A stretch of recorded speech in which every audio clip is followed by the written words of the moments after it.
नमस्कार, मैं गोपाल पोस्टा एक बार फिर से आप लोगों के सामने। आज हम पढ़ेंगे सिंधु घाटी की सभ्यता के बारे में, शॉर्ट में कुछ क्वेश्चन। तो सबसे पहले बात करते हैं सिंधु घाटी की जो सभ्यता है, इसका काल है 25 ईसा पूर्व से 1750 ईसा पूर्व।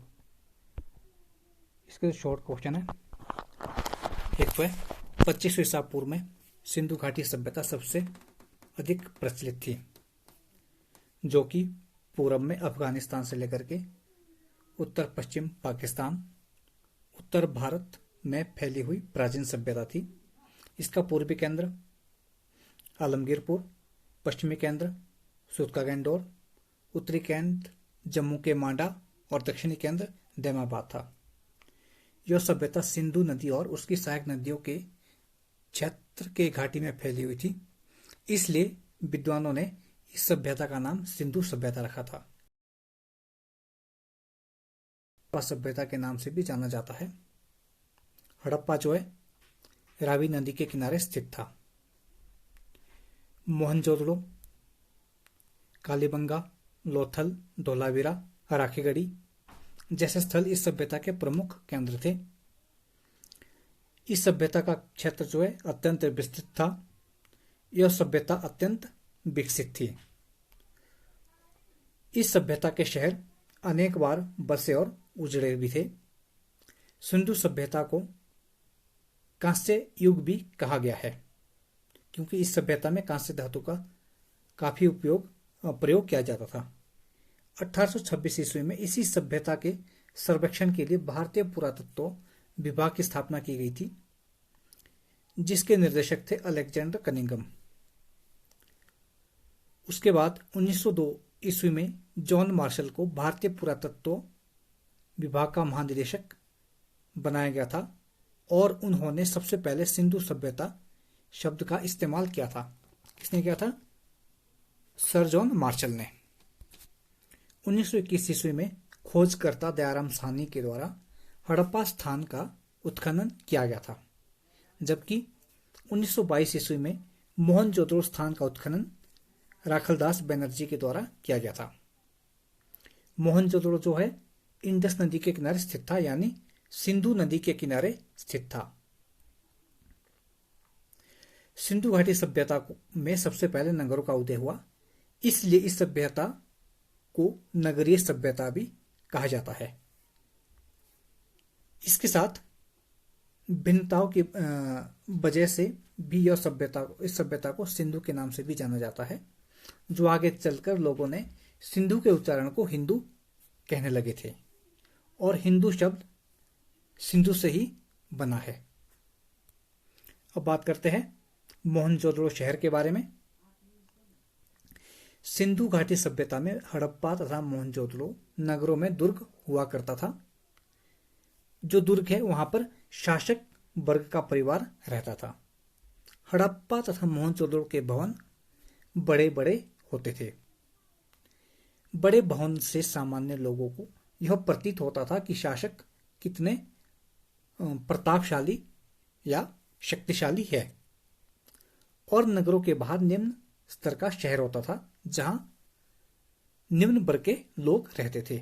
सिंधु सभ्यता में हड़प्पा तथा मोहनजोदड़ो नगरों के भवनों की विशेषता यह थी कि जाल की तरह ये भवन बने हुए थे।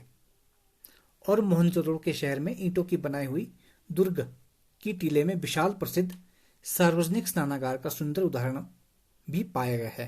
कहां पर? मोहनजोदड़ो में सार्वजनिक स्नानागार के साक्ष्य मिले हैं। और इस जो स्नानागार का फर्श जो है वह पक्की ईंटों का बना था। ऐसा माना जाता है कि यह विशाल स्नानागार धर्मानुष्ठान संबंधी स्नान के लिए बनाए गए होंगे, धार्मिक कार्य के लिए, जो भारत में पारंपरिक रूप से धार्मिक कार्यों के लिए आवश्यक रहा है। इसके साथ मोहनजोदड़ो स्थल पर महत्वपूर्ण पुरातात्विक खोजों के बारे में भी पता चला है, जैसे कि विधानसभा हॉल, पशुपति देवता, सील, कांसे की महिला नर्तकी की मूर्ति, भंडागार की सबसे बड़ी इमारत, अन्नागार की जो सबसे बड़ी इमारत है, वो भी हड़प्पा मोहनजोदड़ो से मिली है। अब बात करते हैं हड़प्पा शहर के बारे में।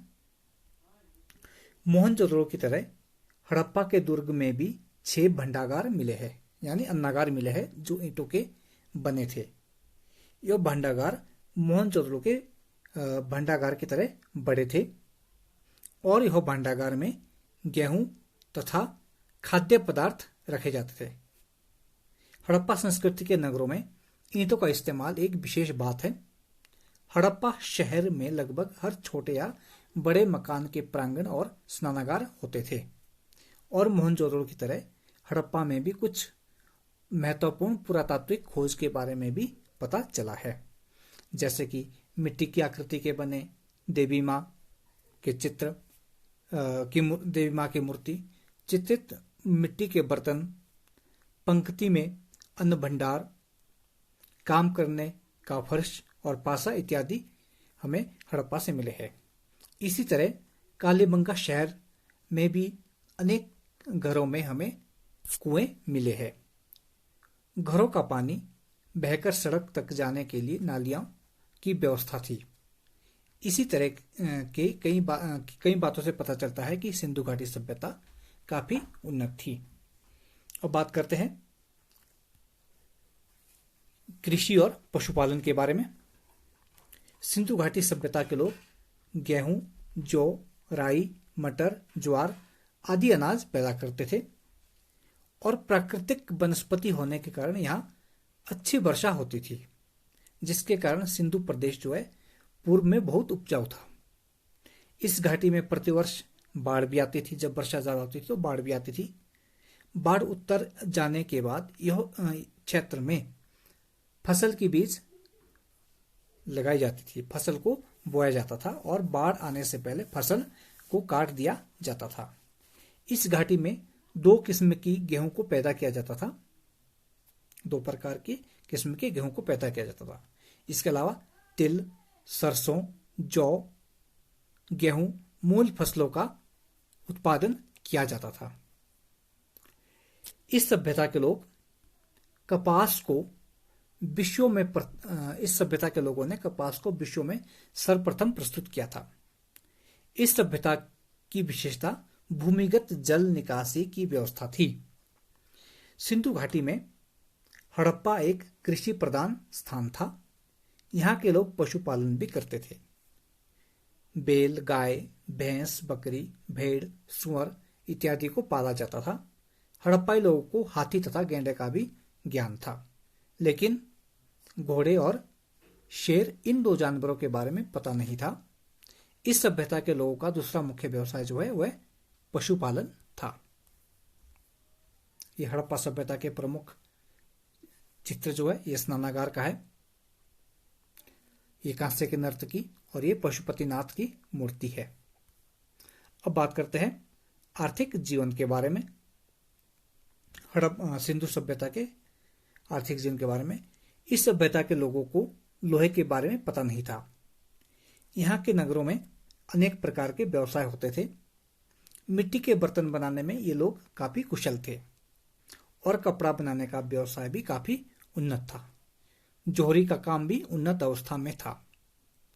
इस सभ्यता में विदेशों के साथ वस्तु और सामान निर्यात होता था। यहाँ के लोग आपस में पत्थर, धातु शल्क आदि का व्यापार किया करते थे। अफगानिस्तान और ईरान से इस सभ्यता के लोगों द्वारा अच्छा व्यापार होता था।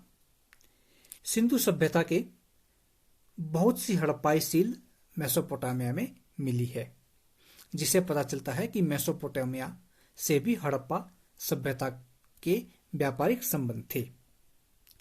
इस सभ्यता में लोथल एक महत्वपूर्ण बंदरगाह स्थान था, जहां पे कुछ महत्वपूर्ण पुरातात्विक स्थान के बारे में पता चला है, जैसे जहाज बनाने का साक्ष्य लोथल से मिला है, शेल आभूषण के निर्माता, मिट्टी से बनी एक जहाज का मॉडल, पार्सियन यानी ईरानी मोहर ये लोथल से मिली है। इसके अलावा स्वास्तिक चिन्ह का प्रतीक इस सभ्यता में पाया गया था।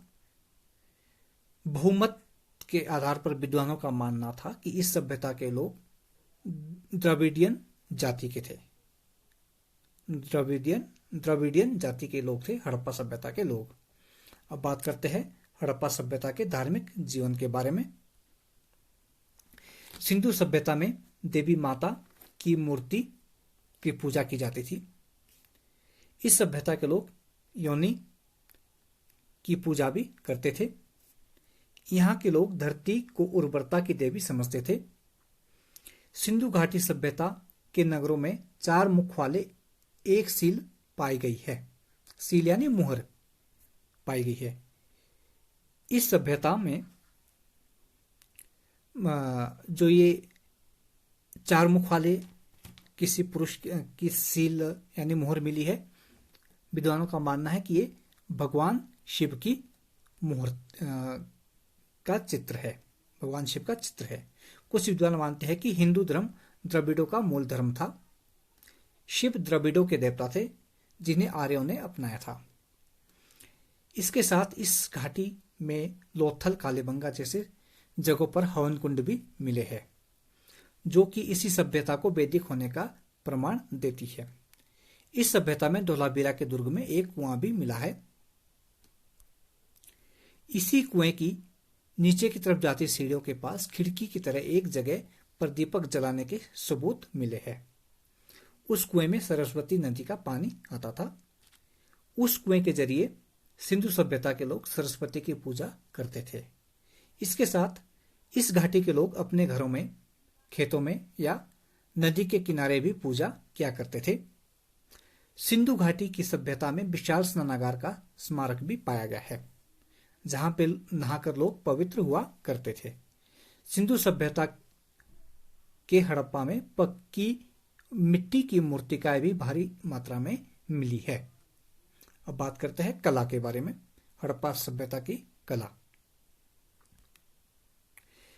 सिंधु घाटी सभ्यता के लोग कला यानी शिल्प उत्पादन में निपुण थे। उन्नत होने के साथ साथ इस सभ्यता में मुद्रा निर्माण, मूर्ति का निर्माण, बर्तन बनाने की कला में वो काफी निपुण थे। शिल्प कला को उन्नतमान करने के लिए इस युग के लोग पत्थरों के बहुत सारे औजार तथा उपकरण का भी प्रयोग करते थे और कांसे के निर्माण से भली भांति परिचित थे। कांस्य धातु शिल्पी का भी निर्माण किया करते थे।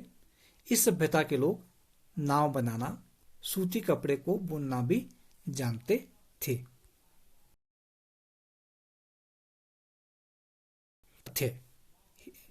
हड़प्पा सभ्यता के बारे में। सिंधु घाटी सभ्यता के पुरातात्विक खोजों से काफी चीजों के बारे में पता चलता है, जैसे चन्होद्रो स्थल से कुछ पुरातात्विक महत्वपूर्ण खोज थे। क्या क्या है? चन्होद्रो से जो मिले हैं इंक पॉट, स्याही की दवात, लिपस्टिक, धातु कार्यकर्ता, एक ईंट पर कुत्ते के पंजे के निशान, एक बैलगाड़ी का टेराकोटा मॉडल और कांसे की खिलौना गाड़ी मिली है। कहां से? चन्होद्रो से। उसी तरह बनवाली स्थल से पुरातात्विक खोज से खिलौना मिला है, हल खिलौने के रूप में। देवी मां की मिट्टी की आकृतियां भी मिली है बनवाली से। इस सभ्यता के धोलावीरा स्थल से प्राप्त होने वाली खोज थी, एक तो है अद्वितीय जल निकासी प्रणाली धोलावीरा से, और एक बड़ा कुआं और स्नान के लिए पानी का जलाशय। ये सब मिले हैं धोलावीरा से। सुरकोटड़ा स्थल से पता चला है कि वहां पर सुरकोटड़ा से क्या मिला है? घरों में हड्डियां मिली है, अंडाकार कब्र मिली है, और जो दैमाबाद है इस स्थल से सारथी के साथ रथ के कांस्य चित्र, बैल, हाथी और गैंडे आदि के चित्र मिले हैं।